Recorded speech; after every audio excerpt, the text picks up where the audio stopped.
Welcome to our course on Between the Testaments. I'm Dr. Stephen C. Myers. I'm with the Institute for Biblical and Scientific Studies.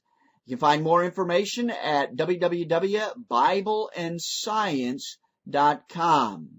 Between the Testaments, we're going to focus on that 400-year period between the end of the Old Testament with Malachi and the beginning of the New Testament with the life of Christ.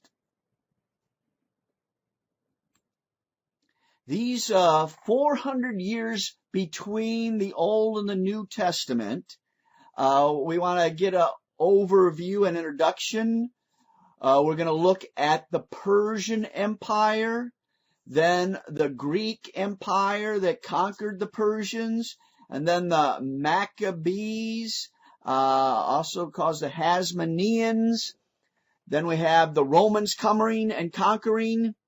Then we want to look at the literature, the Apocrypha, the Pseudepigrapha, and a quiz at the end and bibliography. And we'll probably be dividing these lessons up. Let's take a look at biblical history compared to world history to get a broad overview of what's happening in the Bible.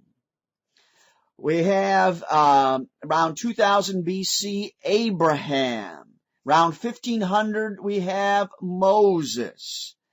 And then he leads them out of Egypt, and they go in and conquer the land with Joshua and Judges. During this time, Egypt is in control of Canaan. At about 1000 BC, Saul becomes the first king of the independent nation of Israel. Then David takes over, and then his son Solomon reigns. And then after Solomon dies, the kingdom is divided. This is about 930 BC.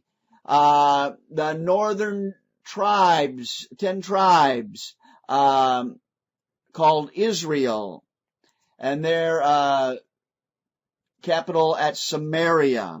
Then we have Judah in the south. So we have the northern kingdom and the southern kingdom. Then in 722, the Assyrians come and take the northern kingdom of Israel captive in 722 BC, and these are known as the 10 lost tribes. Judah still remains an independent nation. During this time, Assyria is in dominance in Canaan. Then in 612 BC, we have the fall of the Assyrians, the fall of Nineveh. And we have the prominence of Babylon. And in 586, Babylon, Nebuchadnezzar comes and destroys the city of Jerusalem in 586 BC. After the Babylonians, the Persian Empire rose to power. Cyrus the Great comes and conquers Babylon and the Assyrian Empire. And in 538, he issues the decree for Jews and others to return to their land, to Jerusalem, and rebuild the temple.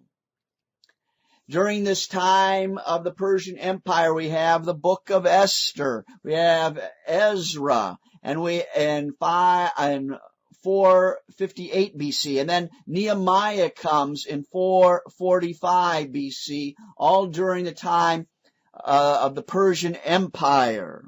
And these books are written. Then that closes out the Old Testament under the Persian Empire. And we have the rise of the Greek Empire between the Old and New Testaments. In 332 BC, we have Alexander the Great coming and conquering the Persian Empire. In 323, Alexander the Great dies, and the generals take over. And in Palestine area, we have the Seleucids ruling in Syria between 312 and 130 BC. And we have the Ptolemies ruling in Egypt about 305 to 30 BC. Then, in 167 BC, there's the Maccabean Revolt. They revolt against Antiochus IV, and they gain their freedom. This is also called the Hasmonean period. And then in 63 BC, the powerful Roman army under Pompey conquers Jerusalem in 63 BC. And now we have the time of the Romans that goes into the New Testament times. The end of the Old Testament is about 430 BC with Malachi, the last prophet of the Old Testament. And Malachi chapter 4, verse 5 and 6, it says, "Behold, I will send you Elijah the prophet before the coming of the great and dreadful day of the Lord. And he shall turn the heart of the fathers to the children, and the heart of the children to their fathers, lest I come and smite the earth with a curse." And those are the last two verses of the Old Testament, the book of Malachi. And that's how the Old Testament ends. They're looking for the coming of Elijah the prophet. And between this time of 430 and the time of the New Testament, there's about 400 years. Some call it the 400 silent years of no prophets raising their voice. We want to take a quick look at an overview of the Persian history. We have the Median Empire, the Medes combined with the Persians and forms the great Achaemenid Empire with Cyrus the Great as the ruler and conquers Babylon. And then we have the Hellenistic Persia with the conquest of Alexander the Great all the way to 250 BC. Then we have the rise of the Parthians, and they rule in Persia.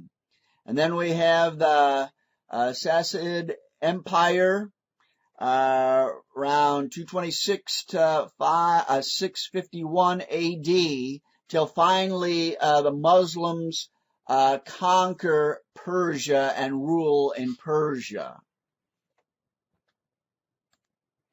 About 600 BC, there was a priest from the eastern part of Western Asia. His name was Zoroaster. He is famous for believing that he heard the voice of the most powerful god, Ahura Mazda. Zoroaster claims that Ahura Mazda told him to start a new religion. But people did not believe that God was speaking to him. People thought he was crazy. But he found a king who believed him. His followers convinced the Persian king, Cyrus the Great, to follow the religion called Zoroastrianism. It became very popular and stayed the religion of Persia for 200 years into the conquest by Alexander the Great in 330 BC. The information about the life of Zoroaster derives primarily from the Avesta, that is from Zoroastrian scripture, which there is the Gathas, text attributed to Zoroaster himself as a part, and the Avesta can be divided into 5 main sections. There is the Yasna, the primary liturgical collection. The Yasna includes the Gathas, which are thought to have been composed by Zoroaster himself. Then we have the Vishparad, a collection of supplements to the Yasna, the Yastish hymns in honor of the divinities. Then the Vendids describes various forms of evil spirits and the ways to confound them. And then shorter texts and prayer collections. This are the holy texts of Zoroastrianism. Zoroastrianism believes that there is one main god, Ahura Mazda. He has two sons. One of them is for truth, and the other is for the lie. On the side of truth are light, good, justice, and people who settle down in cities and farm their land. On the other side of the lie are darkness, evil, and people who travel around and do not farm. You have to choose which one to follow. While you're alive, if you follow the truth, you will have a better life. You will find love, money, and victory in battle. After you die, you will cross a bridge to a good place. But if you follow the lie, and everything will go wrong with you while you're alive. And after you die, you will fall off the bridge and go to a bad place, where it is cold, dark, and there is nothing good to eat. Here is a summary of Zoroastrian beliefs. Number one, there is one universal and transcendent God, Ahura Mazda. Number two, the universe as the cosmic struggle between Asa, truth, and Druj, lie. There's a dualism, a struggle between creation and chaos, between good and evil, between God and Satan. Ahura Mazda will ultimately prevail in this struggle, at which point the universe will undergo a cosmic renovation and time will end. Zoroastrians believe that on the fourth day after death, the human soul leaves the body and the body remains as an empty shell. Traditionally, Zoroastrians disposed of their dead by leaving them atop open-topped enclosures called towers of silence or dukmas. Vultures in the weather would clean the flesh off the bones, which are then placed into an ossuary at the center of the tower, usually a well. Number five, the energy of the Creator is represented in Zoroastrianism by fire and the sun, which are both enduring, radiant, pure, and life-sustaining.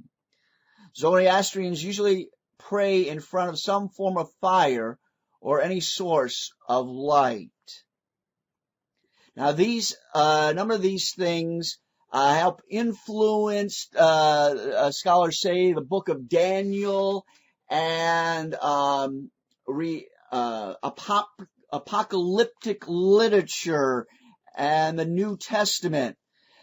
Key things being there's one transcendent God. There is a struggle between good and evil, God and Satan, and that time will finally come to an end. God will win out in the struggle between Satan, and then there will be a new heavens and new earth. The Persian Empire.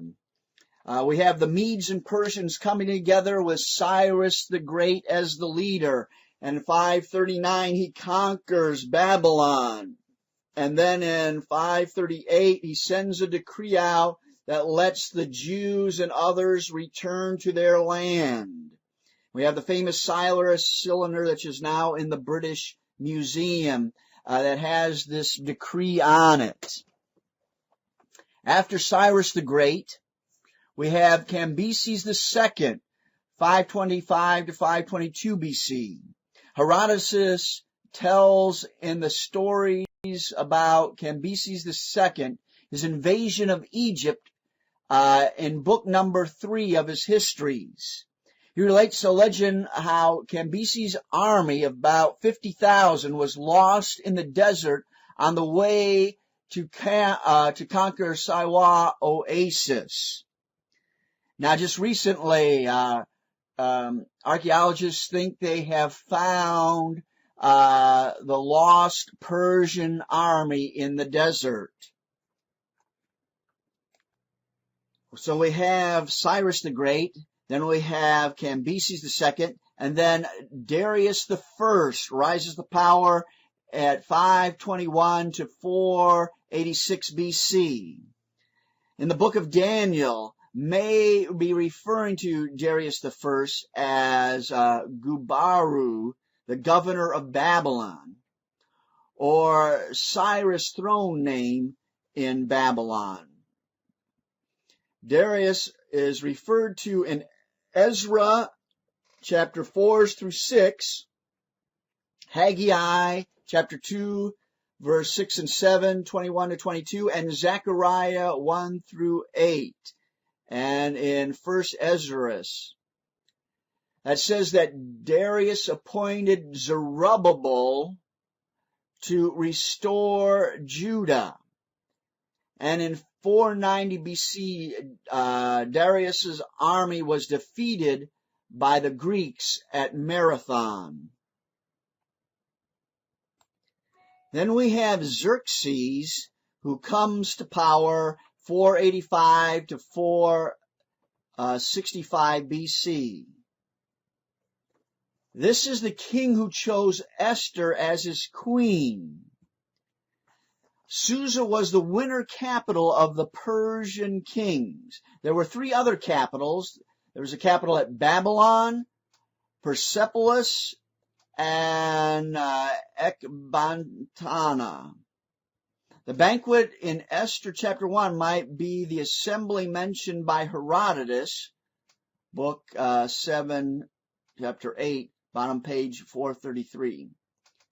Queen Amestis was deposed in 484 BC. The Greek historian calls her Mistress, but this may be Queen Vashti in the book of Esther. She returns as queen mother during her son's reign of Artaxerxes I and died in 424 BC. The other possibility is that Amestis is Esther. Haman, being an Agagite, probably refers to the district of Agag in Persia. Mordecai is the Hebrew transliteration of Marduk. In a Persian text, a Marduk is named as a high official under Darius or Xerxes. This could be the Mordecai argued by Kerry Moore. The Septuagint, the LXX, has additions to Esther. Artaxerxes I, 465 to 424 BC. Artaxerxes was born about the time his mother, Mestris, was deposed. He is mentioned in Ezra, chapter 7, verse 1, 7, 11, 12, verse 21, and Nehemiah, chapter 2, verse 1, chapter 5, and chapter 13. Nehemiah was his cupbearer. During his reign, the Peloponnesian War broke out in 431 BC, where the Greeks fought each other until 404 BC.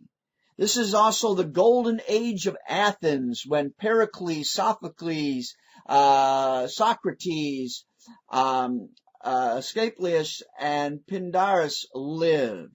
So this is the golden age here of Athens. And this is the time of Nehemiah, cupbearer, who is sent back to Jerusalem and builds the walls of Jerusalem.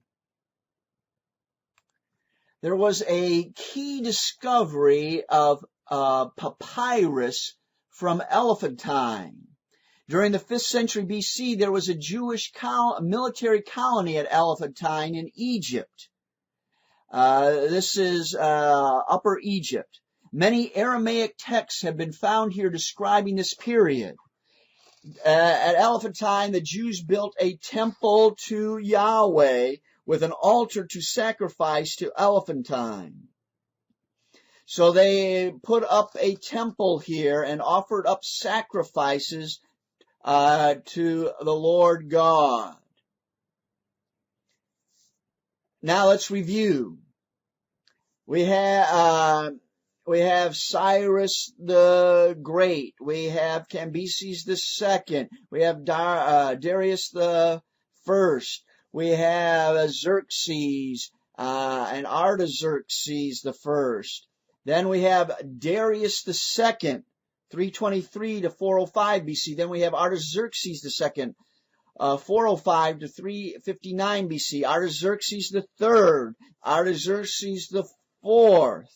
And then we have Darius the Third, which puts us to the time of the rise of the Greek Empire. We now want to look at Greece and the Greek Empire. First, there's the Bronze Age Greece. And this is divided into three parts. We have the early Bronze Age of Greece, around 3000 to 2100 BC. Then we have the Middle Bronze Age, from around 2100 to 1600 BC. And then we have the Late Bronze Age, around 1600 to 1200 BC, which ends with the Trojan War, around 1184 to 94 BC. And this is the time of the Minoans and the Mycenaeans.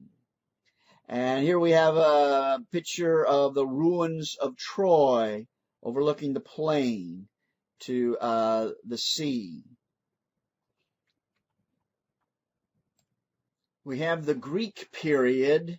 We have Philip II, the king of Macedon, and his son Alexander the Great comes to power after the death of King Philip.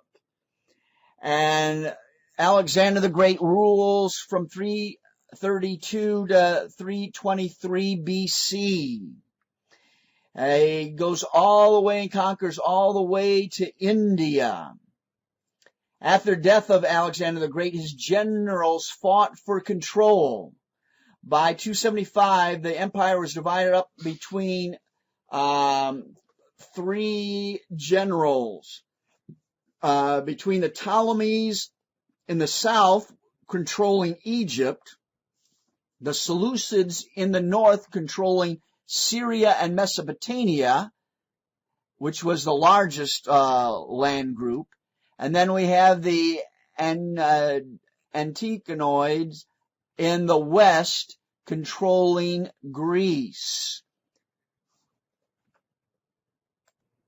In the book of Maccabees, First Maccabees, which is part of the Apocrypha in the Catholic Bible, chapter 1, verse 5, it says, "After he," that's Alexander the Great, "fell sick and perceived that he was dying, so he summoned his most honored officials who had been brought up with him from youth, and divided his kingdom among them while he was still alive. And after Alexander had reigned 12 years, he died."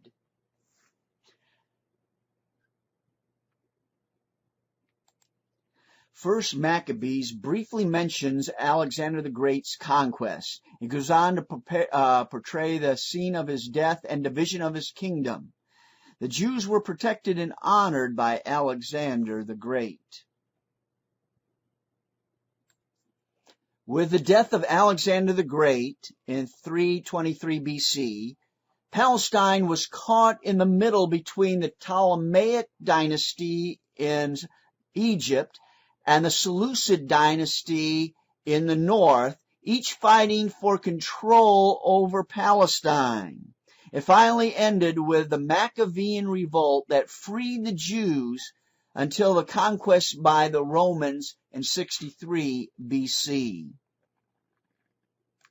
Let's take a look at the Ptolemaic dynasty that ruled over Egypt from 305 to 30 BC.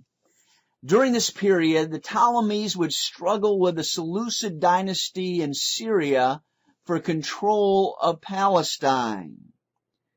Ptolemy I ruled from 305 to 282 BC.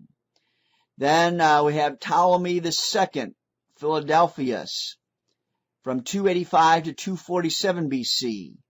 He is the one that ordered the translation of the Hebrew law or Pentateuch into Greek, which is called the Septuagint and is represented by LXX, which stands for 70. Now, the story about this is found in the letter of Aristide. It says that Ptolemy II wanted a translation of the Hebrew Pentateuch, the Torah, into Greek for the great Alexandrian library there in Egypt. And so there were 6 from each of the tribes, the 12 tribes, 6 from each tribe, came to translate the Torah. And when they finished, all their translations agreed exactly the same way. Now, actually 6 times 12 is actually 72, but it's rounded off to 70, which is LXX, the Septuagint. Now, the Septuagint was the Bible of the early church. Most of the quotations in the New Testament are from this Greek translation of the Hebrew Bible. We want to move on to Ptolemy III from 246 to 222 BC. Then we have Ptolemy IV, 222 to 205 BC. Then we have Ptolemy V, 205 to 180 BC. In 192 BC, peace was made with Syria when he married Cleopatra I, the daughter of Antioch the Great. It's also when the Rosetta Stone was also made. In 1799, a French officer of engineers in Napoleon's army found a black basalt stone with writing on it at Fort Julian in Rosetta, Egypt. It had 3 languages on it: Egyptian hieroglyphics, Demonic, which is a cursive Egyptian, and Greek. From this, Champollion was able to decipher Egyptian hieroglyphics. It tells the decree of Memphis, which is the decree of Ptolemy V in his 9th year in 196 BC. Ptolemy VI ruled from 180 to 164 and 363 to 145 BC. He declared war on Antiochus IV, who defeated Ptolemy VI in battle near Pelusium in 170 BC. Antiochus IV returned in 169 BC, but Rome stopped him. In Palestine, a Maccabean revolt broke out in 167 BC. And there, the Hasmonean dynasty ruled in Palestine for about 100 years. Queen Cleopatra VII is the famous Cleopatra that we all know, lived from 51 to 30 BC. Cleopatra VII became queen at age 17. She married her elder brother Ptolemy the 13th, who plotted to kill her. She fled to Syria and returned with an army. After the Battle of Pharazzu in 48 BC, Pompey fled to Egypt from Julius Caesar. Pompey was assassinated. Julius Caesar favored Cleopatra ruling over Ptolemy the 13th, who then besieged the Romans on Pharos Island, but was drowned in the battle. Cleopatra married her younger brother Ptolemy the 14th, but had a son by Julius Caesar named Ptolemy the 15th, or Caesarion. When Julius Caesar was assassinated in 44 BC, Octavian and Antony struggled for power, which culminated in the Battle of Actium in 31 BC. Antony broke off the fight to follow Cleopatra's ships back to Egypt. The next year, Octavian came with an army to Egypt. Cleopatra committed suicide and Antony fell on his sword and thus ended the last dynasty of Egypt. Octavian, who became Augustus, meaning exalted, in 27 BC, took Egypt as his personal estate, which was ruled by a prefect. The republic was replaced by imperial rule.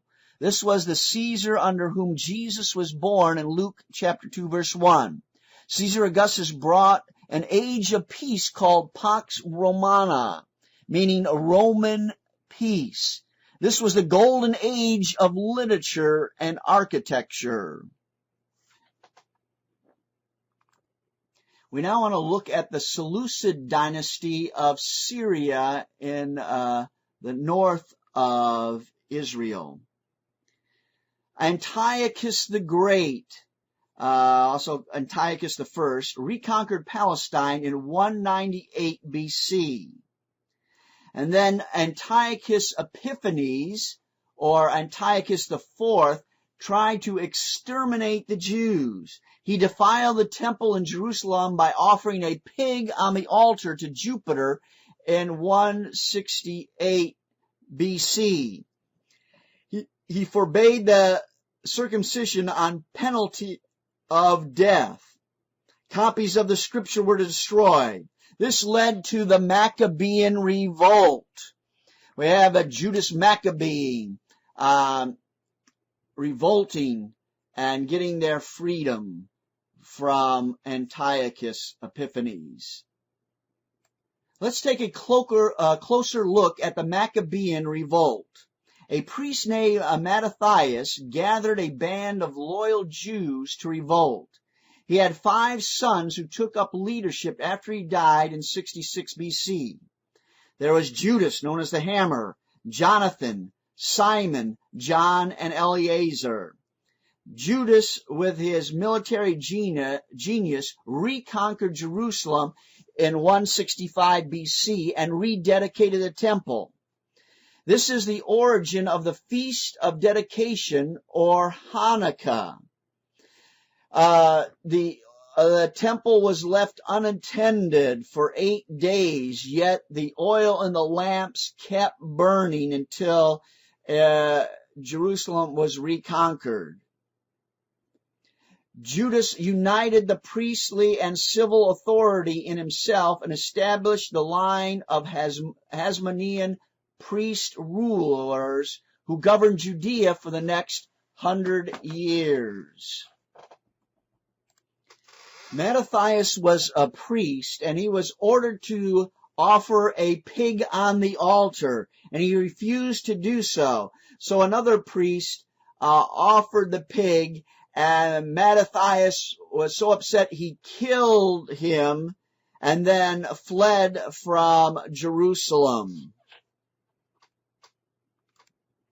King Antiochus IV worshipped a god named Jupiter. He forced his kingdom to make sacrifices and eat pigs. The Jews refused to worship and follow Antiochus's orders. The soldiers were set to carry out the decree when he came across a man named Matthias. Matthias was a priest who refused to make a sacrifice to Jupiter. Another man stepped forward to make the sacrifice instead, and Matthias slew him. After he slew him, he ran into the wilderness with his family and friends. Other citizens gathered around and started rebellion. This was the start of the Maccabean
Revolt. The Maccabean Revolt started, and there were 7 heroes. That's recorded in 2nd Maccabees in the Apocrypha in the Catholic Bible. And we want to take a look at this story.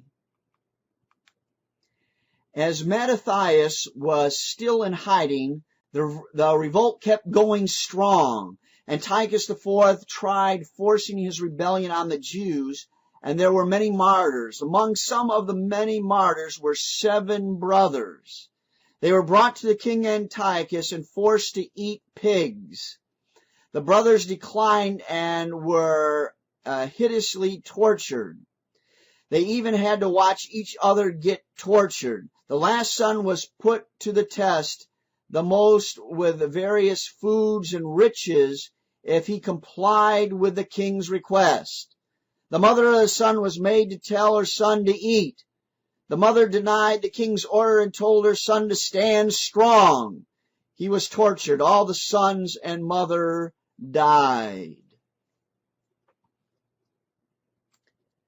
The Maccabean Revolt was victorious because of Judas the Hammer Maccabees. He was a great leader and commander and was able to take back Jerusalem. The Jews did not revolt in vain. Even though the initiator of the revolt was Mattathias and had died in the wilderness hardships, he bore a leader. Mattathias had 5 sons, and among them was one natural-born leader, Judas Maccabeus. Judas Maccabeus led the fugitives, and he became leader of the Jewish rebellion. He restored the Jewish faith in Judah. He was so famous, he and his family became known as the Maccabees, which means the hammer. And the war became known as the Maccabean Revolt. Judas won the war, and the Jews rejoiced in their freedom to worship. We now want to take a look at Eleazar's exploit in the Maccabean Revolt as he fought against huge elephants, never before were seen by the Jews. The general Lysias tried to restore Judea to Antiochus with his army, which included elephants that scared and astonished the Jews. There was one huge elephant that the general Lysias was riding. Eleazar, brother of Judas Maccabeus, forced his way through Lysias' army and drove a spear through the elephant. The elephant toppled on him and they both died. Despite all efforts of the war, Lysias pushed for peace, and there was for a brief time peace.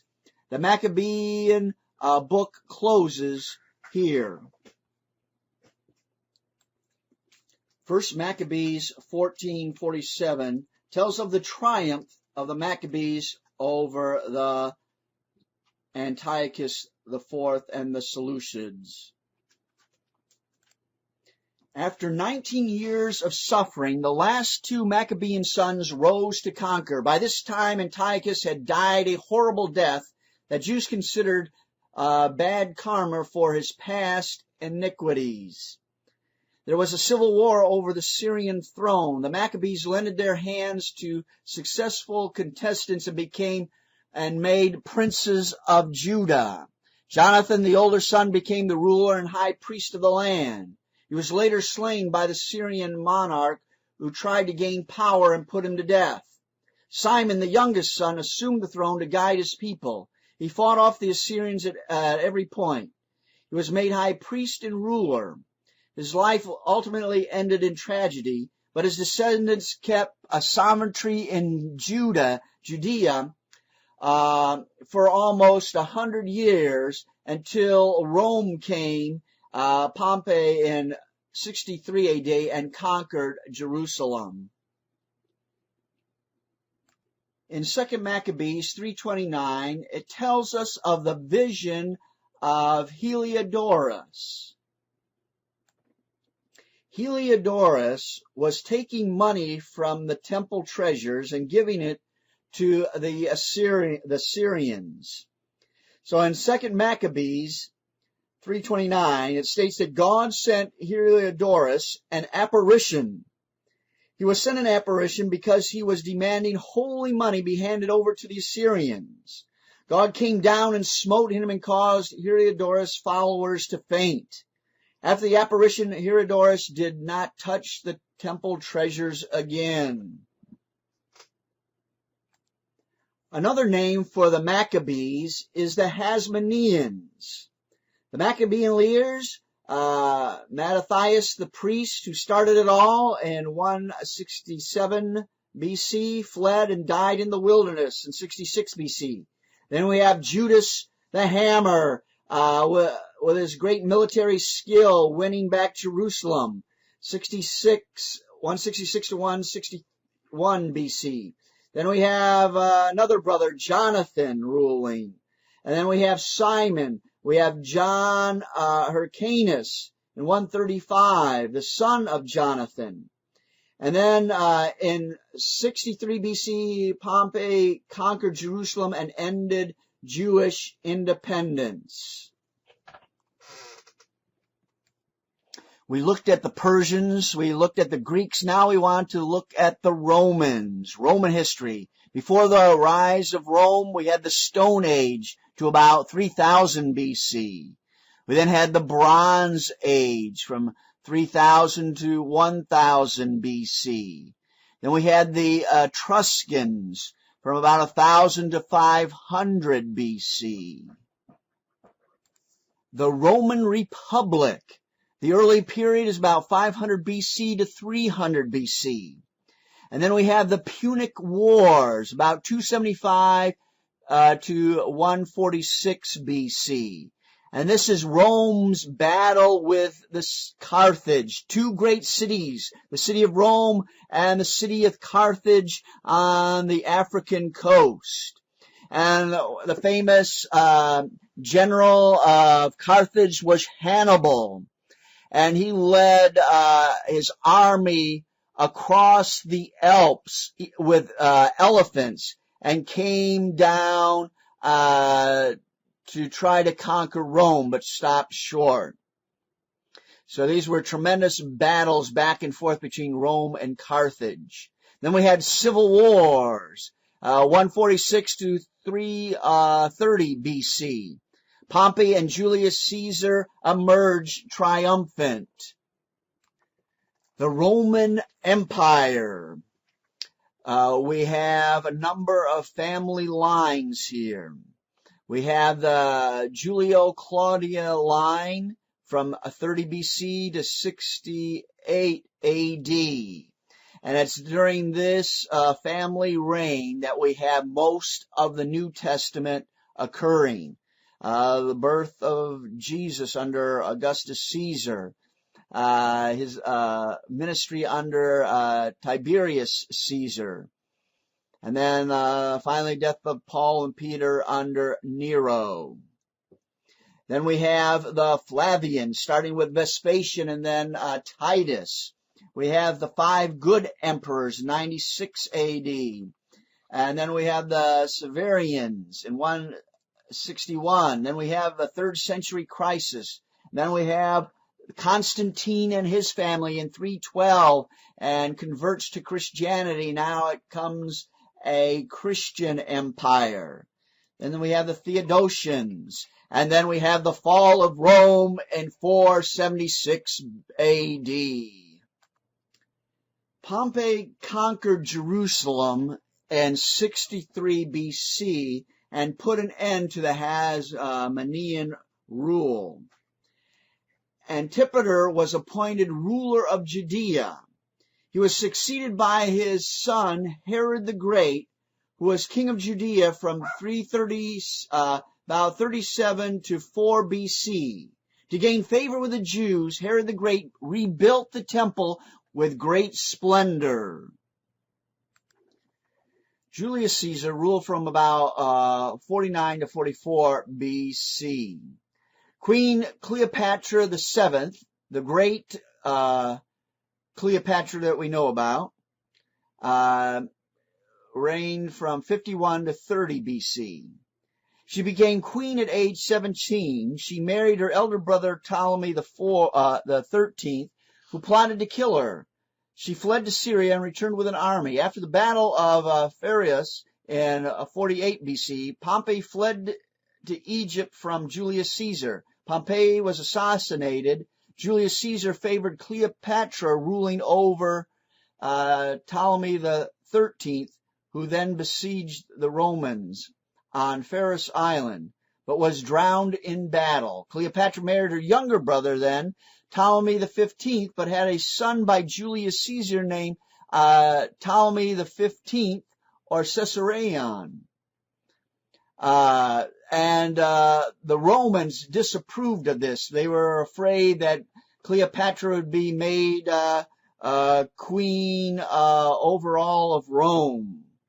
When Julius Caesar was assassinated in 44 BC, Octavia and Antony struggled for power, which culminated in the Battle of Actium in 31 BC.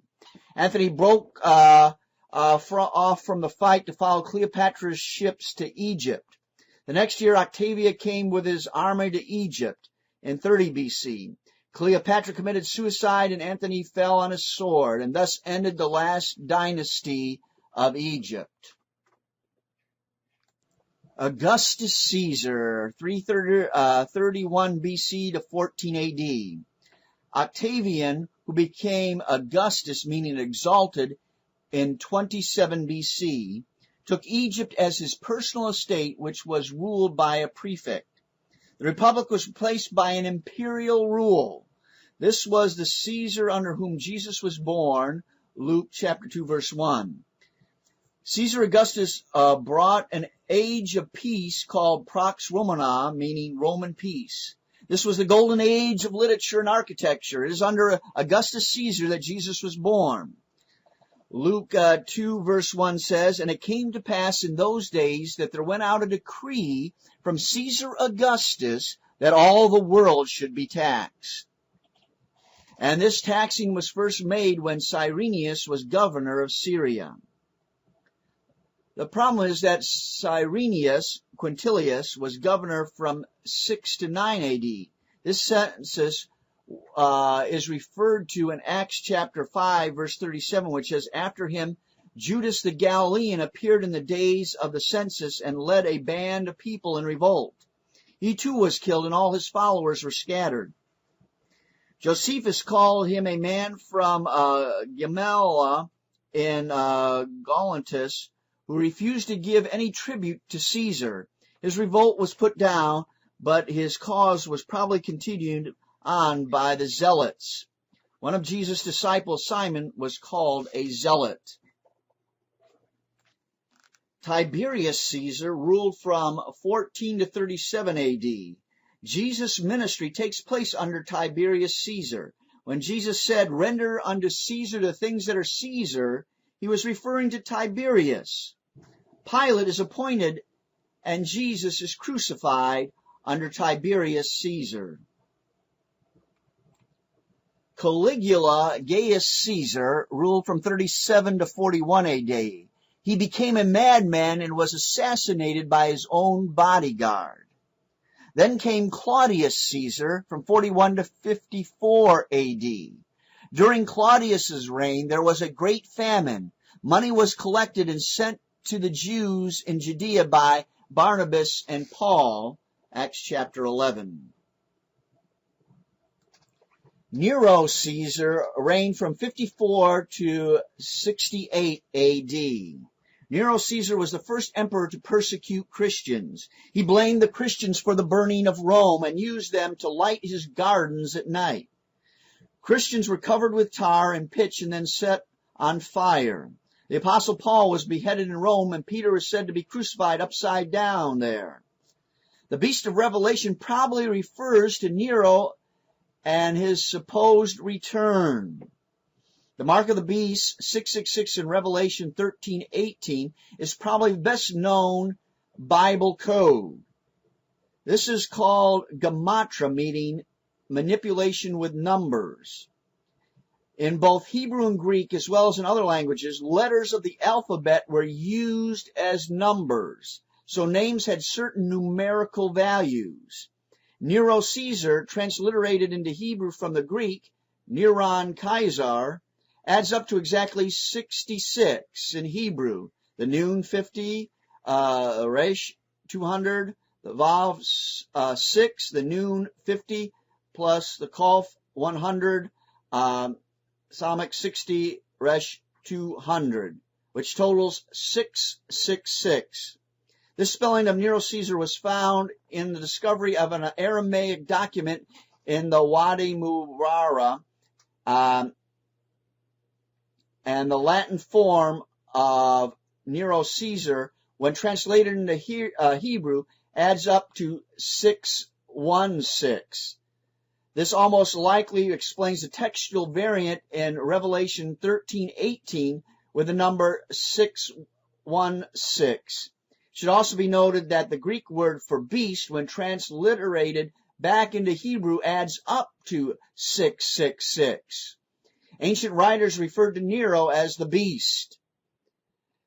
For more detailed commentary, see the Word by Biblical Commentary, Revelation. There's 3 volumes, Revelation 6 through 16, by David Anu. See more details about the book of Revelation. We now want to look at the literature between the Old Testament and the New Testament. And a good book with notes is the New Oxford Annotated Apocrypha. This is an excellent Revised Standard Version that you can read it. Apocrypha in Greek means hidden. There are Old Testament apocryphal books and New Testament apocryphal books. Usually Apocrypha refers to the books that were not part of the Hebrew canon of Scripture. During the Reformation, Christian Bibles collected these books after the Old Testament under the title Apocrypha. For the Catholics, these books were added to the Old Testament canon at the Council of Rome in 382 and confirmed by the Council of Trent in 1545. Catholics referred to the Pseudepigrapha as the Apocrypha. The Apocrypha is called deuterocanonical by the Roman Catholics. These additional books are in the Roman Catholic Bible. There is the book of Tobit, Judith, editions of Esther, Wisdom, Sirach or Ecclesiasticus, branch including the letter of Jeremiah, which is chapter 6, additions to Daniel, which is the prayer of Azrael, the Song of the Three Jews, the story of Susanna, and Bel and the Dragon. Also there is 1st Maccabees and 2nd Maccabees. The 1611 King James Bible includes the above-mentioned books and adds 3 more books. 1st Esdras, which is the Vulgate 3rd Esdras, 2nd Esdras, the Vulgate 4th Esdras, and the Prayer of Manasseh. The Eastern Orthodox Church traditionally includes all the books of the Septuagint, which is the Greek translation of the Hebrew Old Testament, represented by LXX. These books include all the Roman Catholic Deuterocanonical plus the following: Psalm 151, 3rd Maccabees, 1st Esdras, which is 3rd Esdras in the Vulgate, the Book of Odes, which includes prayers of Manasseh. In the appendix is 4th Maccabees. Note 1st and 2nd Esdras is Ezra and Nehemiah in the Roman Catholic Bible. The Apocrypha can be divided into 2 types of literature according to their written language. There is the Palestinian Hebrew Aramaic and the Hellenistic Greek literature. There are also 4 different genres: There's historical, which would be First Esdras and First Maccabees.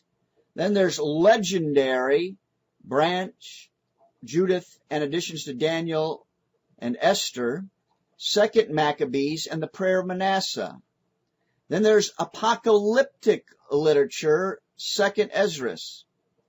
And then there's didactic, or teaching or wisdom literature, that's Sirach, which is also called Ecclesiasticus, Tobit, and the Book of Wisdom. We now want to look at the Old Testament Apocrypha historical literature. That would be First Esdras or Third Esdras in the Latin Vulgate. And then there's First Maccabees. First Esdras is Third Esdras in Latin Vulgate, begins and ends with a feast in Jerusalem. It mainly repeats Second Chronicles and Ezra and Nehemiah. There's one major addition, the story of the 3 bodyguards in King Darius's court, found in chapter 3 through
chapter 5, verse 6.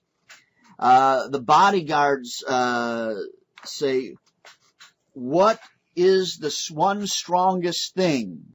And they each write it down to give it to the king, and the king will reward them. So the first bodyguard says, the strongest thing is wine, and writes that down. The second bodyguard says the strongest is the king. And the third, which is Zerubbabel, said, women are the strongest, but above all things, truth is victor. And they judged that Zerubbabel was the wisest, and they rewarded him. And Zerubbabel asked to go and rebuild Jerusalem. First Maccabees. Antiochus Epiphanes ordered that a pig be offered on the altar in Jerusalem, and a priest named Mattathias rebelled and killed the person who tried to offer up the pig. He gathered a band of loyal Jews to revolt. He had 5 sons who took up leadership after he died in 166 BC. There was Judas, Jonathan, Simon, John, and Eleazar. Judas, with his military genius, reconquered Jerusalem in 165 BC and rededicated the temple. This is the origin of the Feast of Dedication, or Hanukkah. Judas united the priestly and civil authority in himself and established the line of the Hasmonean priestly rules, who governed Judea for the next 100 years. Now I want to look at the legendary literature of the Apocrypha. That would be Baruch, the letter of Jeremiah, Judith, additions to Daniel and Esther, 2 Maccabees, and the prayer of Manasseh. Baruch was Jeremiah's scribe. He wrote this in Babylon. They weep and fast because of the Jews are being punished for their sins. Baruch 6 is the letter of Jeremiah to the captives in Babylon. They've even found a seal belonging to Baruch. Judith is the story of a beautiful and pious woman who entices and then assassinates Holofernes, the Assyrian general who was besieging Bethula, which was her hometown. There is a confusion of names and events. It probably reflects the defeat of the Seleucid general Nicanor by Judas Maccabee in 161 BC. Judith commands an attack on the Assyrians while holding Holofernes' head. Judith 14:1.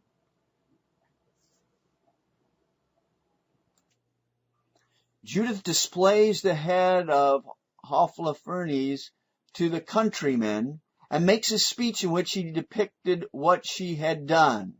She demanded the head be hung up on the city walls as an encouragement to their followers and to attack the Assyrians.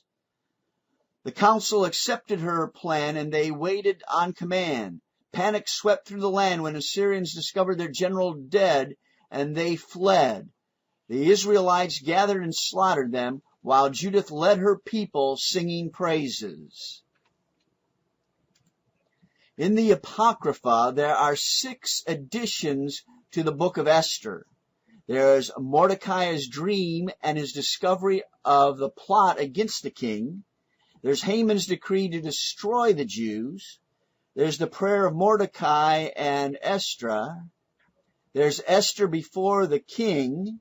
There's Mordecai's decree, and Mordecai's dream is interpreted. There are also apocryphal additions to the book of Daniel. There's the letter of Jeremiah, sometimes added to the book of Daniel.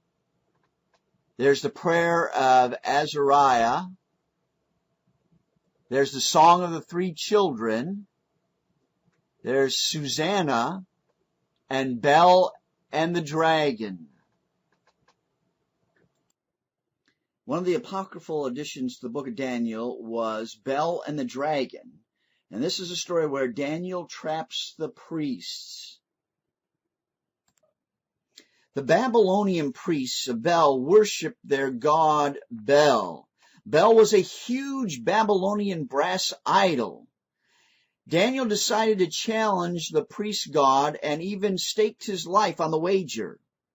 Bel had a supposed feast placed before him to see if the god could really eat the food.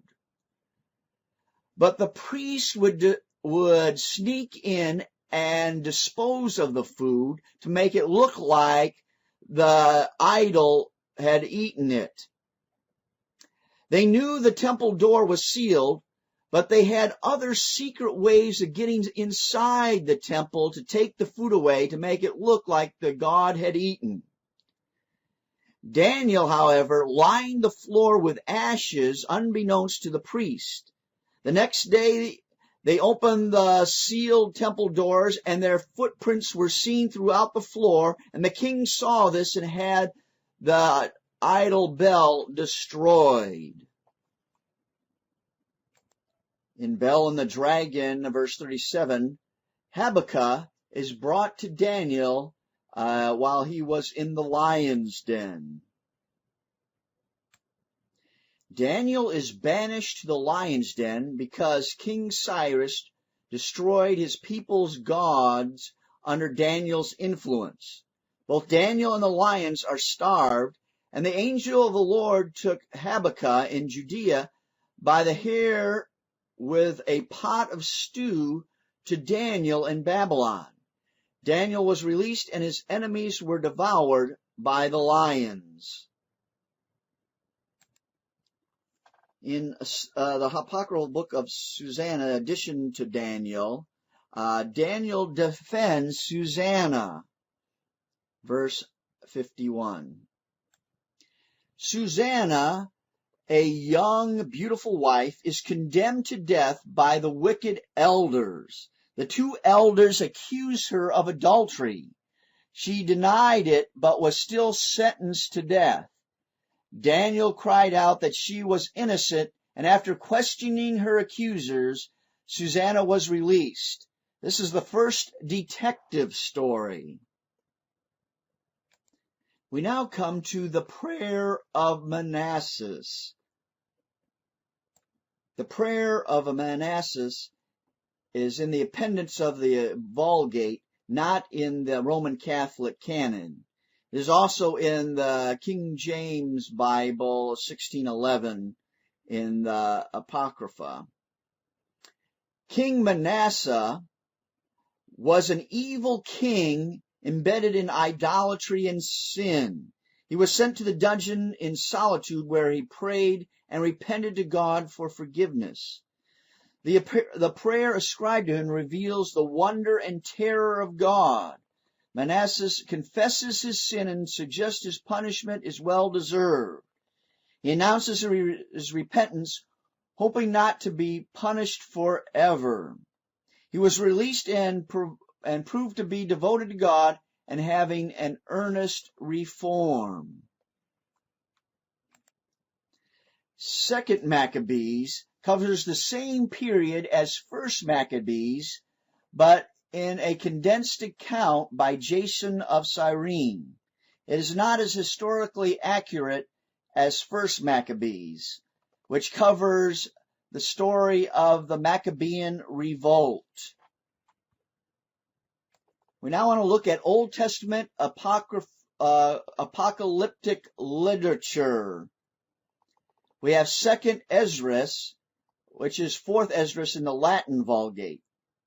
It's a composite work of 3 writings of 5th Ezra, chapters 1 and 2, which is a Christian writing from the 2nd and 3rd century A.D., 4th Ezra, which is chapters 3 through 14, which is earlier Hebrew writing of the 1st century A.D., on theodicy and Jerusalem's destruction. And then we have 6 Ezra, chapters 15 and 16, which is a Christian writing from the 3rd century A.D. We now come to the Old Testament Apocrypha of the didactic or wisdom literature. And that includes the book of Tobit, book of wisdom, that would be the wisdom of Solomon, and the book of Ecclesiasticus, or Sirach ben Sirah. The book of Tobit is the story of events that happened to Tobit after he was taken away into Assyrian captivity. He is reduced to poverty and blindness because he buried Jews killed by the Assyrians.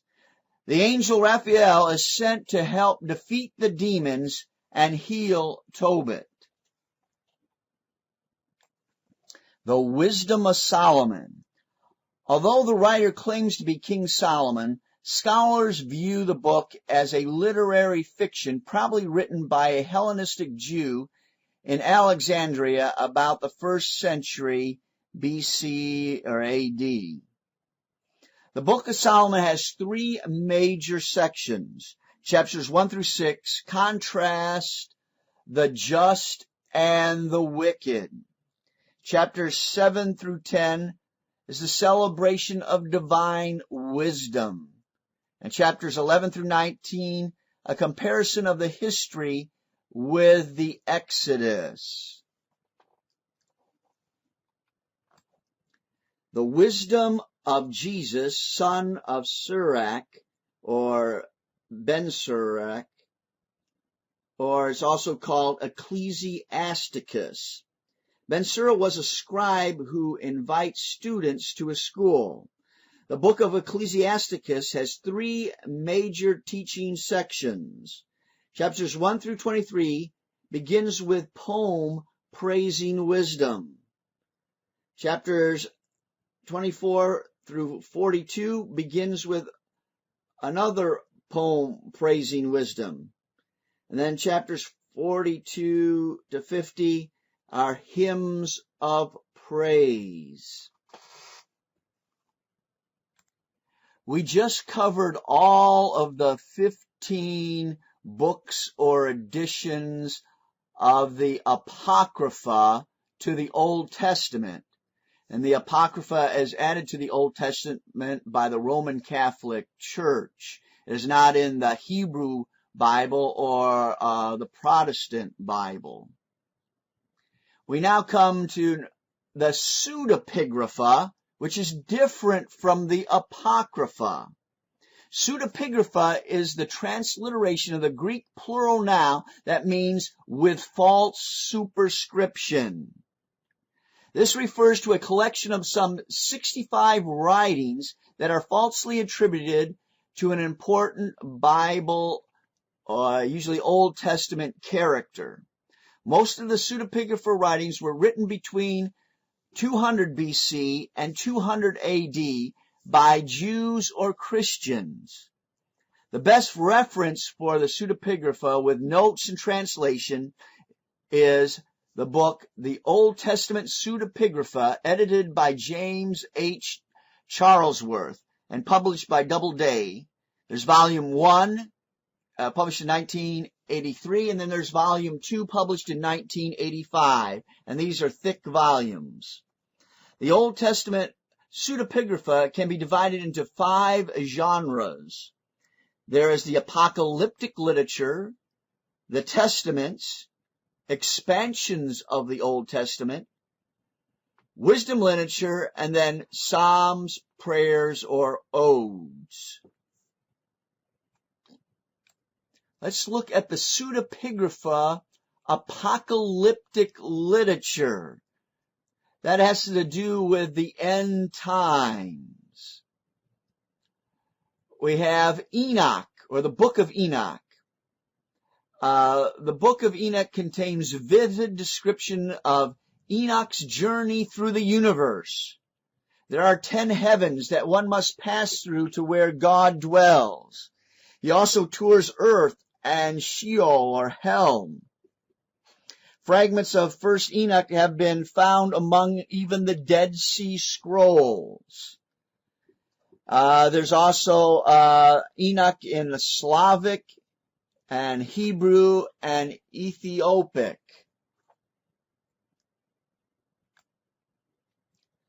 The book of Enoch consists of 5 major sections.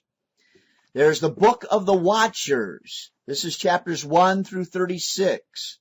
There's the book of parables of Enoch, chapters 37 to 71, also called the similitude of Enoch. Then there's the astronomical book of Enoch, chapters 72 to 82. It's also called the book of heavenly luminaries or book of luminaries. And there is the book of dream visions, which is chapters 83 to 90, which is also called the book of dreams. And then there is the epistle of Enoch, chapters 91 through 108. It is interesting to note that the New Testament quotes Enoch. The book of the book of Jude in the New Testament quotes from the book of Enoch. Quote, "And Enoch also, the 7th from Adam, prophesied of these, saying, Behold, the Lord cometh with 10,000 of his saints to execute judgment upon all, and to convince all that are ungodly among them, and of all their ungodly deeds which they have ungodly committed, and of all their hard speeches which ungodly sinners have spoken against him." This is Jude, book of Jude, verses 14 and 15.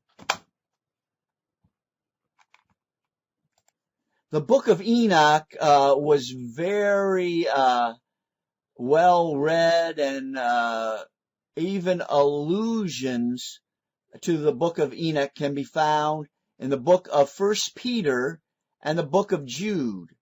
They allude to the book of Enoch, which tells us about the fallen angels that are imprisoned, by which also he went and preached unto the spirits in prison, 1 Peter 3:19, and also 4:6.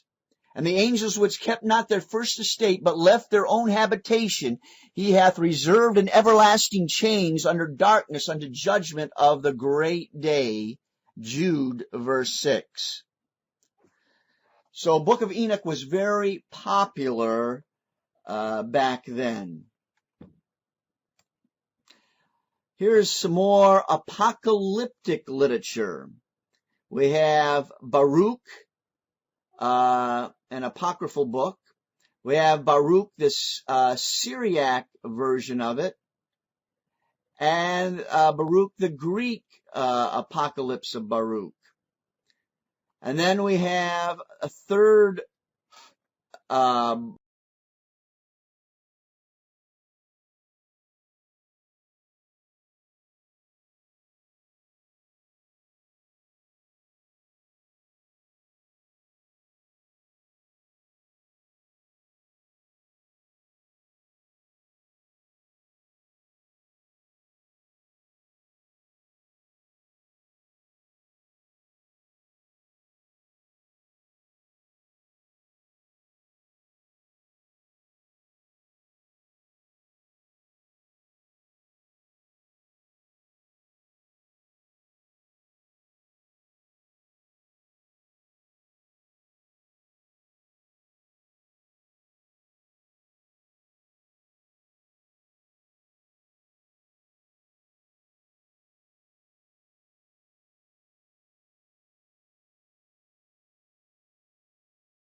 Baruch, which is the Greek Apocalypse of Baruch, which tells about Baruch, the scribe of Jeremiah, who weeps over the destruction of Jerusalem.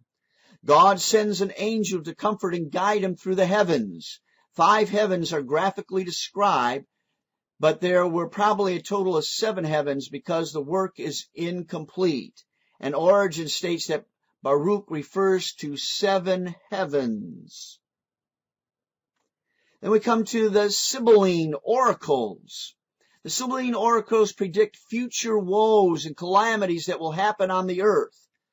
However, they were written down after the events. It is a collection of oracles from early Jewish 2nd century BC to the late Christian writers of the 7th century AD.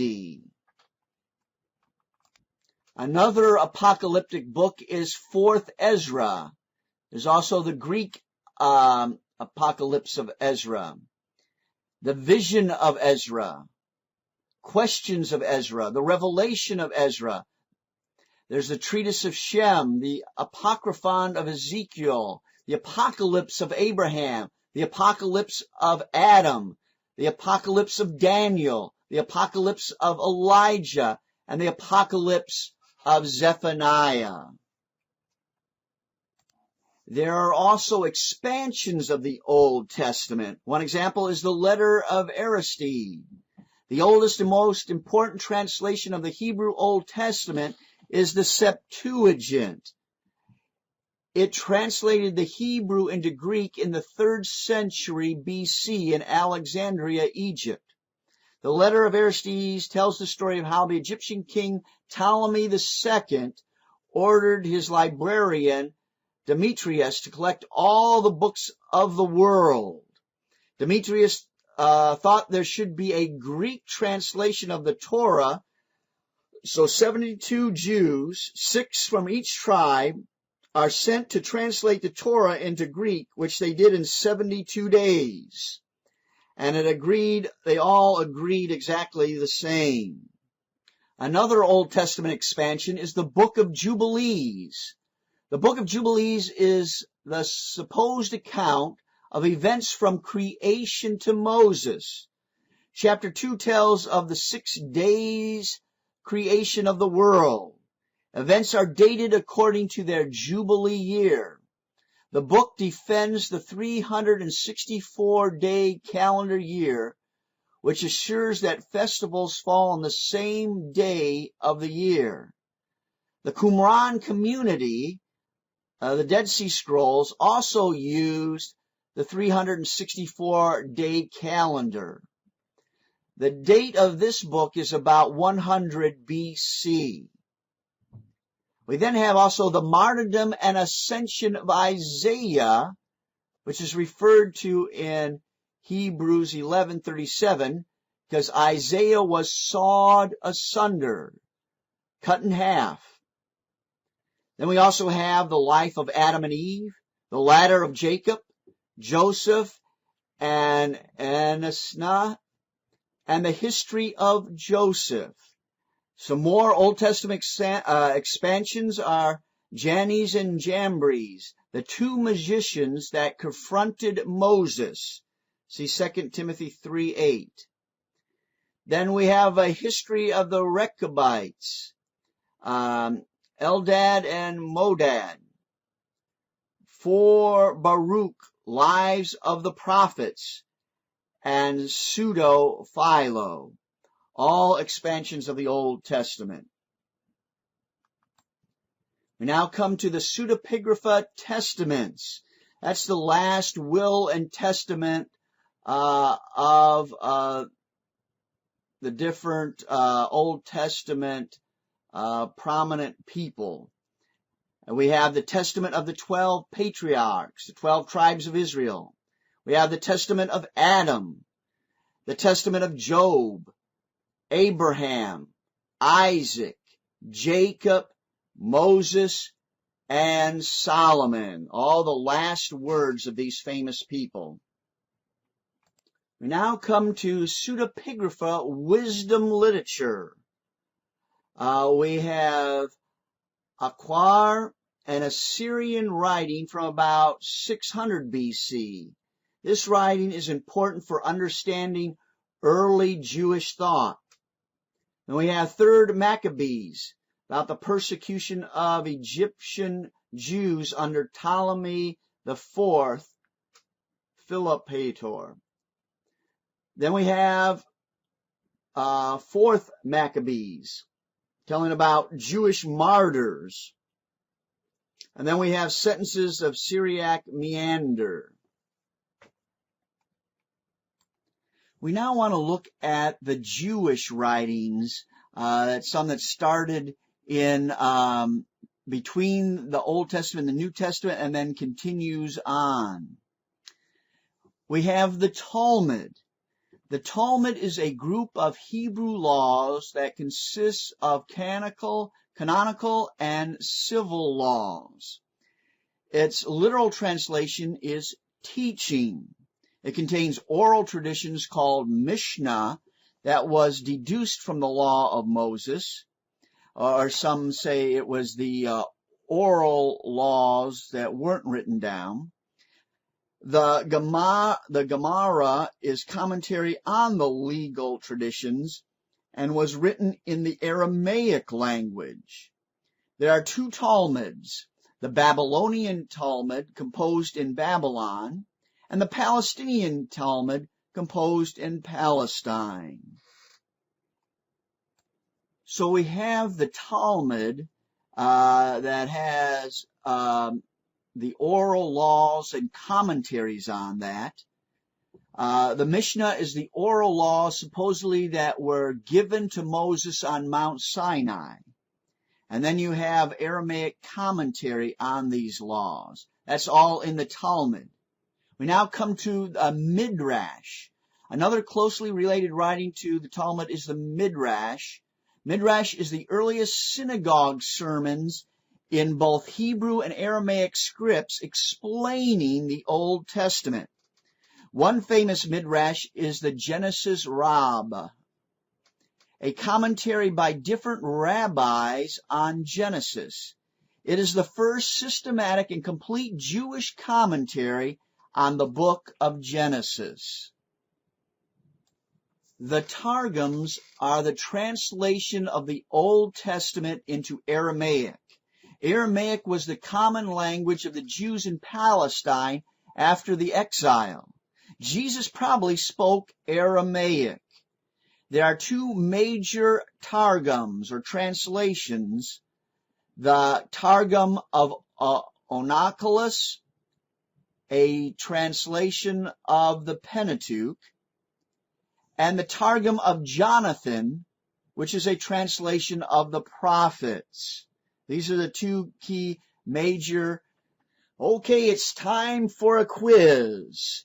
Who conquered Jerusalem in 586 BC? Was it Xerxes, Lysias, Nebuchadnezzar, Ptolemy? It was Nebuchadnezzar. The Old Testament ends with the prophet Malachi. Is this true or false? This is true. Who issued a decree allowing the Jews to return to Jerusalem? Was it Obadiah, Darius, Cyrus, Nebuchadnezzar? It was Cyrus the Great that issued the decree in 538 BC. The main idea of the Bible or the main theme of the Bible is number D, salvation. After the death of Alexander the Great, his kingdom was divided up. Who ruled in Egypt?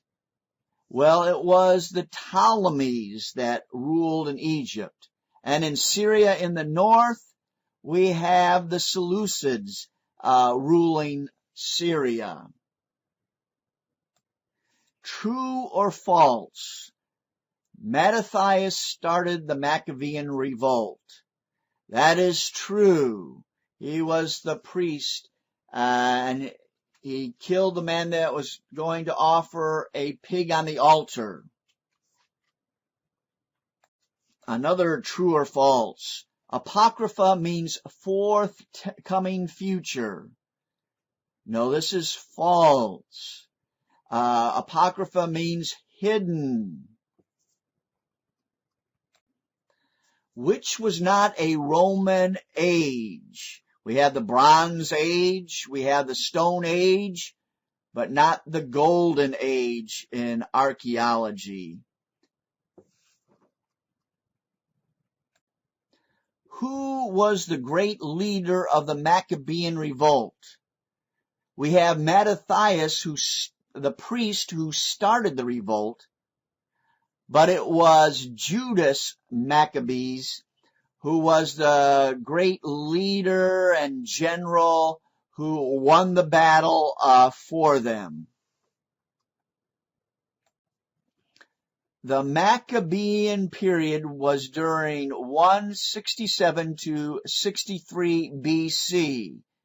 This is true.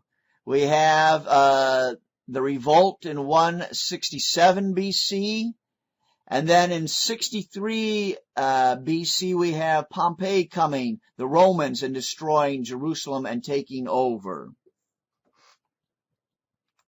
It looks like I gave this one away already. Who conquered Jerusalem in 63 BC?